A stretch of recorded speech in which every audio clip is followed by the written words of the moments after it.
Donny Bush from Okeechobee, who's going to be going up against David Troach for the 145 belt. Am I correct? Yes, sir.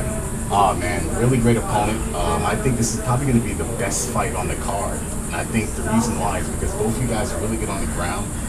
His style is more get his opponent on their back, and he works the ground and pound. You're a really good wrestler on your back and also on your front as well. Tell me about your expectations for this fight. I mean, go in, establish our game plan, and come out with the W. That's basically what we've been working on the past 2 months, and just stick to the game plan. What impresses you the most about your opponent? Nothing really. You know what I mean? He's just another opponent. I could care less what he does. Great. Have you watched anything on him, any footage or any of his past fights? Just the Rise of the Warrior one, just dictating off that, and just, everybody watches everybody's fight. That's how you get your game plans.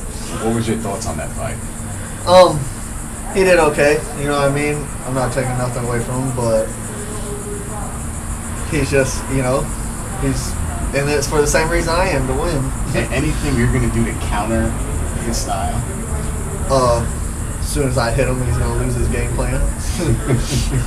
Great. Now, he said in his interview with me that he could tell that you've been working on your stand-up because he knew that you was a great wrestler and he saw some improvement in your stand-up. How does that make you feel that an opponent of yours actually sees improvement in your stand-up? I mean, that's good. I mean, I do focus a lot on my stand-up just because my wrestling does come a lot easier because I did it for so long, and I don't want to eventually, when I go pro, just rely on my wrestling and then might get suckered into a stand-up fight one time.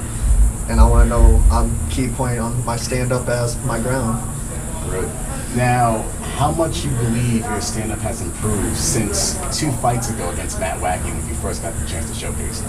Oh, I'm doing a lot better. A lot of people even notice it. And then Dean's even noticed it. He's taking me down to Coconut Creek, got to spar with the pros down there. So, I mean, just not anybody gets to go down there and spar. Great. So. Now, you did go down to Coconut Creek. What was that experience like training down there with some UFC fighters as well?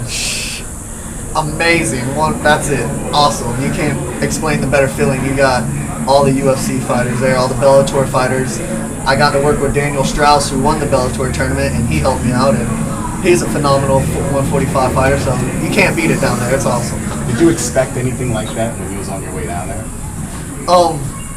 Dean was just telling me, do what you do. And we went down there and sparred. It was sparring class and stuff, but it was just awesome working with the upper pros, see where I got to be at.